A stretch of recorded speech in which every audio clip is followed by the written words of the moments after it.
te sens fatigué alors que tu dors. Tu gères tout, mais tu ne sens plus rien. Et tu te demandes qu'est-ce qui cloche. Dans cette vidéo, je vais te montrer 5 signes qui montrent que peut-être tu es enfermé dans une énergie masculine et surtout comment t'en libérer. Bonjour, je suis Lizzie et moi aussi, j'ai cru que je pouvais tout porter à bout de bras. Mes 2 enfants, je suis maman solo, mon entreprise, mes entreprises. Aujourd'hui, j'ai 2 entreprises et je suis associée d'une 3e entreprise. Et j'avais cette espèce de certitude absolue que je pouvais tout gérer, contrôler. Et en fait, je me suis rendu compte simplement que je n'y arrivais pas. Et je n'y arrivais pas parce que je n'en avais pas les capacités, mais parce que j'étais enfermée dans ce que la société, le monde, les gens attendaient de moi. Et ça a été long pour que je me rende compte. J'étais tout le temps en train de me dire je dois faire ça, j'étais dans le mental, tu peux le faire, vas-y, la performance, jusqu'au jour où ça a failli craquer dans beaucoup de domaines de ma vie. Et donc j'ai décidé que ça pouvait plus être possible et j'ai cherché des solutions. Mais avant de chercher des solutions, il faut être sûr que le problème aujourd'hui, c'est bien que tu sois dans ton énergie masculine. Donc j'ai mes notes qui sont sur le côté, donc si je tourne la tête, c'est simplement que je regarde mes notes parce que je suis très bavarde et des fois je perds un petit peu le fil, donc au moins j'ai mes notes. Alors dans ces 5 signes, le premier, c'est que tu veux tout contrôler. C'est comment dirais-je, tout contrôler dans ce que tu fais toi. Donc tu vas faire des listes, des tâches, mais tu veux aussi tout contrôler dans la vie de tout le monde, dans la vie de tes salariés, qu'est-ce qui doit être fait, comment ça doit être fait, quel temps ça doit prendre, dans la vie de tes associés éventuellement, dans ta propre vie, je sais pas si je l'ai déjà dit, dans la vie de tes enfants, dans la vie de tout. En fait, tu te mets à tout contrôler. Limite même, tu calcules qu'est-ce qu'il y a dans le frigo et tu piques une crise si quelqu'un va aller chercher quelque chose que cette personne n'est pas censée manger. Et ça, je l'ai vécu. Je me rappelle, j'étais persuadée d'avoir, je crois que c'est du chocolat et du chocolat noisette. J'étais persuadée que dans le frigo, il y avait des rochers de chocolat aux noisettes et j'en avais une envie folle. Je venais de finir de travailler et je descends les escaliers. Il n'y a plus ce rocher aux noisettes. C'est mon fiancé qui l'avait mangé. Mais j'étais à 2 doigts de piquer une crise parce que pour moi, il était là. Personne ne m'avait dit qu'il n'était pas là. Et ça m'a énormément perturbée et surtout contrariée. Donc souvent, le besoin de contrôler, on ne va pas forcément le voir dans les grosses choses parce que dans les gros projets, il est normal qu'il y ait une certaine hiérarchie des choses et des tâches à faire, un certain ordre. Mais dans les petites tâches, c'est souvent là qu'on se rend compte qu'en fait, que si quelque chose qu'on a programmé n'est pas tenu, eh bien ça nous met dans des réactions surexcessives et même dans des douleurs qui n'ont aucun rapport en fait avec l'immensité d'avoir mangé un rocher de chocolat ou toute autre chose. Donc ça, c'est vraiment, si vous avez cette sensation que si vous ne contrôlez pas les choses, si vous ne dites pas à tout le monde ce qu'il doit faire, tout va s'écrouler, eh bien ça veut déjà dire que vous êtes dans votre énergie masculine. Le deuxième signe qui montre que vous êtes dans cette énergie masculine et que vous êtes toujours dans le « je dois faire ça, je dois aller là, je dois faire ça, je dois faire encore plus ». Et limite, vous devenez tellement performante dans ce que vous faites qu'à un moment, personne ne peut arriver à votre niveau. Et donc, vous vous dites encore plus « bah oui, c'est normal, je suis bonne dans ça ». Mais attention, hein, c'est pas moi, je disais ça dans le business, mais ça peut être aussi à table. Oui, mais personne ne cuisine aussi bien que moi. Oui, mais personne ne fait la lessive aussi bien que moi. Oui, mais s'ils étendent le linge, il vaut mal l'étendre. Et en fait, vous êtes toujours dans le « je dois faire ça », mais quel que soit le domaine. Je veux dire, à 80%, c'est dans le travail où vous allez faire ça. Parce qu'à la rigueur, qu'on doit faire les choses pour ses enfants, c'est normal. Mais c'est souvent dans le travail et aussi dans la gestion des tâches ménagères. On va se dire, ouais, je dois faire. Et on ne délègue pas. Et même quand on délègue, on va être dans le contrôle parce que justement, ce qu'on a délégué n'a pas été fait comme on aurait voulu que ce soit fait. Et c'est vraiment, vraiment un indicateur quand on se dit toujours qu'on doit faire plus, qu'on doit faire plus, qu'on doit faire plus. Tu es toujours dans le faire. Il y a aussi un gros indicateur, c'est par exemple si vous avez une entreprise et qu'en fait, ce que vous faites ne fonctionne pas et vous allez toujours aller courir vers la prochaine formation, le prochain achat, le prochain investissement et vous êtes toujours en train de chercher quelque chose à faire pour faire en sorte que ça fonctionne, alors qu'en fait, c'est pas du tout ça qu'il faut faire. Parce qu'en fait, en tant que femme, quand vous faites ça, vous êtes dans votre énergie masculine et vous n'êtes pas un homme, vous êtes une femme. Je vais vous parler maintenant du 3e signe qui montre que peut-être vous êtes dans votre énergie masculine. Vous êtes bloqué, tu es bloqué en fait dans tes émotions. Que ce soit des émotions positives ou négatives, en général, ce sera plutôt des émotions négatives. Vous vous sentez contrarié, vous avez l'impression que personne ne vous comprend, ou alors vous n'exprimez, comme vous n'avez l'impression que plus personne ne vous comprend, que ce soit vos enfants, votre conjoint, vos collaborateurs, vos clients, vous finissez par ne plus exprimer vos sentiments. Que ce soit, comme je vous le disais, des sentiments positifs ou négatifs, vous finissez par vous enfermer dans une espèce de sédimentation des émotions. En fait, il faut savoir que nous, les femmes, on fait des vagues. Si vous n'avez pas lu Mars-Vénus, lisez Mars-Vénus. Mais moi, c'est comment il s'appelle Paul de Vendre qui m'avait appris ça. En fait, nous, les femmes, on va bien. On va bien, hop, il y a un truc, on va mal, et puis on va bien. C'est normal. On fonctionne comme ça. Et on remonte. Je veux dire, c'est pas parce qu'il va se passer un élément négatif que on va pas remonter. C'est normal. Il y a quelque chose qui se passe mal, on en parle, ça sort. Il y a quelque chose qui se passe bien, on en parle, ça sort. C'est nous. Mais à un moment, quand on descend dans cette vague du style oui, j'en ai marre, tu m'écoutes pas, le salarié vous écoute pas, les clients vous écoutent pas, vous trouvez pas des clients, et qu'en fait quelqu'un vous coupe la vague du style c'est bon, arrête, ça m'intéresse pas, ou en face il n'y a pas de répondant, comme quoi cette personne en fait n'est pas à votre écoute, n'est pas tout simplement à l'écoute de ce que vous faites, et bien à un moment vous allez mettre du sable dans votre vague. Petit à petit, ça se fait pas de suite, c'est pour ça que ça arrive plutôt, je dirais, vers 30, 40, bien 30, 40, là c'est vraiment les bonnes périodes. Quand on est jeune, on a encore tendance à accepter et à essayer de faire des vagues, mais après on finit par sédimenter et quand vous arrivez à 50, il n'y a plus de vague du tout, la vague elle est linéaire et vous avez donc sédimenté cette vague. Et quand vous vous rendez compte qu'en fait vous n'êtes plus capable d'exprimer vos sentiments ou vous estimez que les exprimer n'a pas d'intérêt ou que personne ne va être capable de le recevoir, et bien là, je peux vous assurer que vous êtes dans votre énergie masculine. Le 5e signe, c'est quand vous culpabilisez de ralentir. Vous procrastinez pour telle ou telle raison. Il faut savoir qu'il y a de bonnes et mauvaises procrastinations.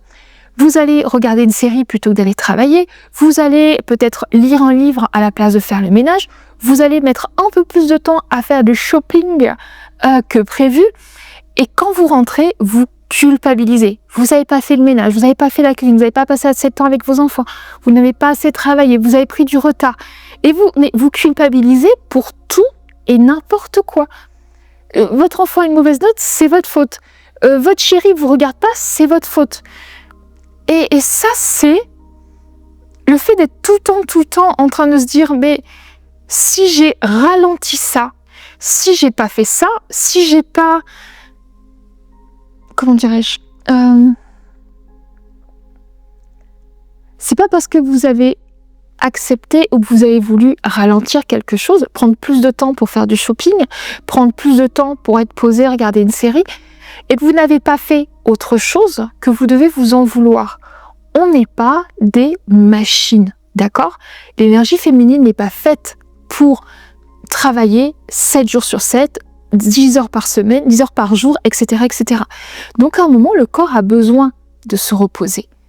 Donc si vous culpabilisez quand juste vous voulez ralentir les choses, peut-être qu'au lieu de faire 10 tâches dans la journée, vous voulez en faire que 5, mais rien que l'idée de dire « mais non, mais si j'en fais 5 à la place de 10, je vais être en retard », là, je peux vous assurer que vous êtes dans votre énergie masculine. La dernière étape, c'est que vous êtes complètement coupé de votre corps. vous n'êtes plus du tout à l'écoute des petits picotements, des ressentis, des tensions, des petites douleurs dans le cou, des petites douleurs à l'estomac. Vous n'écoutez absolument pas votre corps. À la moindre sensation, vous allez prendre un cachet, vous allez prendre peut-être un guronzan, vous allez prendre un café, un thé, plus que de raison. Le café, normalement, c'est un le matin, un le midi, à la rigueur, un à goûter, et c'est tout. Le thé, c'est pareil. Si vous commencez à en prendre plus que de raison, eh bien, c'est que vous n'êtes pas à l'écoute de votre corps qui va vous exprimer être fatigué, en avoir marre, avoir besoin d'autre chose, avoir besoin de sortir. Donc si aujourd'hui vous avez l'impression d'être complètement coupé, ou je vais dire différemment, si vous avez l'impression que votre corps et vos pensées vous bloquent dans ce que vous voudriez faire, parce que je pense que c'est plutôt comme ça que vous voyez, que vous vous dites, bah voilà, non mais franchement je dois travailler et là je suis fatiguée, j'en ai marre. Là vous n'êtes pas à l'écoute de votre corps. Donc pour chacun des éléments que je viens de vous citer, tu veux tout contrôler, tu veux être capable de tout faire, tu es bloqué par tes émotions, tu culpabilises de ralentir ou tu es tout simplement coupé de ton corps. Là on est vraiment dans 5 éléments qui... Alors si vous en avez un juste de temps en temps, non, vous n'êtes pas forcément dans votre énergie masculine. Mais si vous avez l'impression d'avoir les 5, je peux vous assurer que ça veut simplement dire que vous n'êtes plus dans votre énergie féminine, mais que vous avez basculé dans une énergie masculine. Et l'énergie masculine, pour 90% des femmes, n'est pas bonne si elle est dominante dans le corps. Nous, les femmes, on doit avoir plus de proportions féminines que masculines afin de pouvoir vivre, avancer, construire, décupler comme on est faite pour le faire et pas comme un homme est fait pour le faire.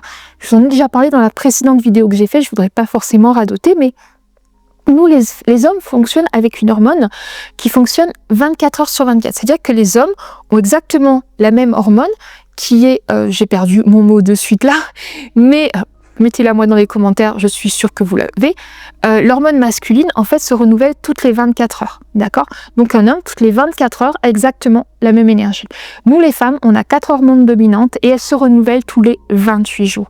Donc on ne peut pas, sur 24 heures, en fonction de notre cycle, produire la même capacité de travail. Par contre, sur une période de 28 jours, tout comme les hommes sur une période de 28 jours, on va être capable de produire la même quantité de travail, voire beaucoup plus. Donc, quelles sont les conséquences, en fait, d'être constamment dans votre énergie masculine? Je vous en ai parlé tout à l'heure. Eh bien, déjà, la fatigue chronique. Quoi qu'il arrive, quoi qu'il se passe, vous avez l'impression, vous avez l'impression d'être fatigué, de ne pas y arriver. Vous avez une perte de sens. Vous avez également des relations déséquilibrées, que ce soit avec votre famille, vos enfants, vos amis, ou peut-être que vous voyez beaucoup moins vos amis que ce que vous n'aimeriez. Les secondes deviennent des jours, puis de semaines, puis des mois, puis des années. Et vous dites, mais mince, je ne l'ai pas appelé, mince, je ne l'ai pas vu, parce que vous avez toujours quelque chose à faire. Votre corps est sous tension. Vous avez peut-être des douleurs récurrentes qui viennent à tel endroit. Moi, je sais que, par exemple, j'avais le cou qui me faisait extrêmement mal depuis plus d'1 an. Exactement, j'avais 3 vertèbres ici qui se bloquaient constamment. J'allais chez mon kiné ici et les vertèbres sont rebloquées parce que je n'étais pas à l'écoute de mon corps. En plus, j'étais tout le temps fatiguée et je luttais avec du thé, c'est le cas de le dire, contre cette fatigue, pour ne plus être fatiguée. Et ensuite, la déconnexion intérieure, on finit tellement par être à l'extérieur de tout ce qu'on doit faire pour tous les autres on ne s'écoute plus soi-même. Et nous, les femmes, on est faites pour rayonner de l'intérieur vers l'extérieur. C'est-à-dire, c'est ce que vous êtes à l'intérieur, ce qu'on appelle l'aura, mais je suis pas du tout, quand je parle d'aura, je suis pas du tout sur un aspect quantique ou mystique. Je dis juste ce qu'on dégage quand on arrive quelque part, cette bonne humeur, cet enthousiasme, ce quelque chose qui fait que, vous voyez, vous rencontrez des femmes comme ça, vous les croisez dans un magasin, vous les croisez n'importe où, et en fait, vous la regardez, vous faites waouh. Et là, vous dites, mais ouais, mais elle, je suis sûre qu'elle a pas un mari qui fait rien de la maison. Ne soyez pas dans la critique, surtout pas, mais vous voyez, nous, les femmes, on doit rayonner de l'intérieur, on doit être bien à l'intérieur pour rayonner à l'extérieur et être capable de tout faire. Alors, je continue ma petite liste. Qu'est-ce que vous devez faire pour retrouver votre énergie féminine? Je vais dire des choses qui vont pas plaire à tout le monde. La première chose, c'est respirer. Ça semble bête, mais juste, par exemple, faire un petit peu de cohérence cardiaque. Moi, j'ai appris très jeune à mes filles à pratiquer la cohérence cardiaque parce que je suis maman solo et les papas n'étaient pas là. Le papa de ma fille, de ma cadette, est décédé. Et donc, on a tendance à se mettre sous pression. Moi-même, j'ai tendance à mettre tout le monde sous pression, à avoir des bonnes notes, à avoir une maison propre, etc. Je suis propriétaire de ma maison. Et en fait, le premier truc que je leur ai appris, c'est cohérence cardiaque. Vous prenez 3 minutes et vous respirez.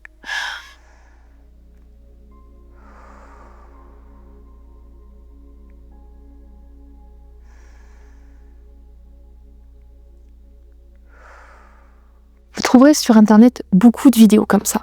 Quand vous voyez, même dans la journée, je vais vous continuer parce que la deuxième, c'est la présence. Dans des moments de la journée, vous allez ressentir que il y a quelque chose qui va trop vite, ou pas assez vite, que vous êtes désaligné, ou perdez le fil. C'est là, en fait, c'est dans le moment présent, vous dites, ok, comment je me sens maintenant? Ça va. 1 heure après, ok, comment je me sens maintenant? Ça va moins. Ok, je vais peut-être prendre un petit peu de temps pour respirer. Ok, on se pose. Vous allez toujours trouver un petit endroit, aller aux toilettes, s'il faut. Un endroit où vous pourrez vous asseoir, c'est mieux. C'est pas dans les toilettes publiques. Mais prenez un moment juste pour vous poser dans la salle de bain, vous fermez la porte à clé et vous faites 1, 2, 3 minutes, 5 minutes de respiration. Par contre, prenez le temps justement dans votre journée, idéalement toutes les heures, mais si vous ne pouvez pas, faites-le un petit peu plus juste pour savoir comment vous vous sentez à l'instant présent. Ensuite, ce que vous pouvez faire, si vous êtes très intuitive, et c'est difficile quand on est dans son énergie masculine, c'est de vous poser la question, qu'est-ce qui ronge mon énergie maintenant? Et vous allez voir qu'il y a des choses qui sont escampables, comme on dit dans le sud, que vous pourrez enlever de votre vie. Et ça, il faut vraiment être à l'écoute de ça. Si vous êtes intuitif, ce que j'allais commencer à dire, posez-vous la question. Je vous ai fait faire l'exercice dans la vidéo précédente, je vous mettrai le lien là. Posez-vous la question de quoi vous avez besoin maintenant.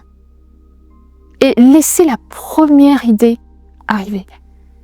Et des fois, souvent, votre inconscient va vous donner une image de quelque chose à manger, de quelque chose à faire ou d'un endroit où aller, qui va réellement être ce que votre corps a besoin. Et vous allez pouvoir le mettre en pratique très très très rapidement. Ensuite, ralentir. Je sais que ça plaît pas, mais prendre juste un temps pour ralentir. Ok. Mais je prends une pause maintenant. Alors ralentir, ça veut pas dire mettre 1 heure à la place, mettre 2 heures à la place d'1 heure. Ralentir, ça peut être juste dire, je fais une pause, je fais une méditation, je fais une sieste. Oui, on peut faire des petites siestes dans l'après-midi de 15-20 minutes, ça fait du bien, ce qu'on appelle des micro-siestes.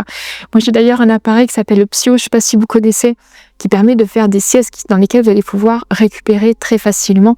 C'est vraiment merveilleux. Un autre élément qui va vous aider aussi, mais qui est un peu plus dur à mettre en place, c'est la rayonnance. Comment est-ce qu'on met en place la rayonnance? En souriant. Allez dehors, croisez des gens, souriez à vos enfants, rayonnez, prenez le temps de juste regarder ce qui est beau autour de vous, parce que tout ce qui est beau autour de vous va vous permettre de rayonner. Là, par exemple, je suis dans mon salon, et là, j'ai un tissu qui est sur mon canapé. Je le déteste, je le déteste parce que je dois changer mon canapé, et comme je vais garder le chat de ma fille, eh bien, je ne vais pas mettre le nouveau canapé tant que j'ai pas gardé le chat de ma fille, et je mets ça aussi comme ça, il n'y aura pas de poils, mais eh bien, je me dis, mon nouveau canapé, ça va être vraiment bien. Il va être super avec les petits appuis-têtes comme ça, pour pouvoir étendre les jambes.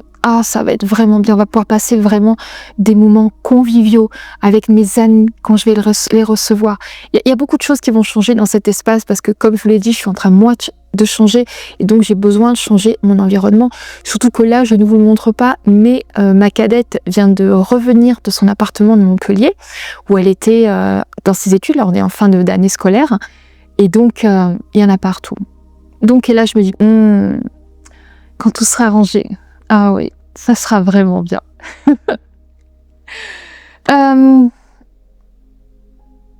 Comment revenir dans son énergie féminine? Il y a plusieurs étapes, en tout il y a 9 axes. Mais déjà, je vais simplement vous suggérer de vous demander comment, aujourd'hui, c'est quoi pour vous tout simplement l'énergie féminine? Ce serait quoi pour vous d'être dans votre énergie féminine? Et si vous souhaitez aller plus loin, vous avez un test qui sera bientôt accessible pour savoir si vous êtes plutôt dans votre énergie masculine ou votre énergie féminine. Et je vais également très prochainement lancer un groupe privé. Vous allez avoir le lien, pareil, qui est sous la vidéo. D'ailleurs, il doit être accessible au moment où vous regardez la vidéo pour vous permettre de rejoindre justement un programme de 9 mois qui va vous permettre de travailler votre énergie féminine. Parce qu'en fait, l'énergie féminine, c'est pas un claquement de doigts, c'est pas en 2 secondes, vous voyez, qu'on va déployer son énergie féminine. C'est un parcours qui se fait dans la douceur, à son rythme. On va allier à ça plusieurs autres pratiques que j'utilise, notamment l'EFT, l'activation du corps, du yoga et beaucoup d'autres choses. Je vais également parler des lois de l'univers parce que c'est un sujet qui me passionne et nous les femmes, on vibre, comment dirais-je, on magnétise la réussite. On n'est pas dans le faire, c'est parce qu'on est à l'intérieur qu'on reçoit. Et ça s'apprend, ça se travaille. Moi, on ne me l'a pas appris. Je l'ai appris avec le temps, avec mon expérience.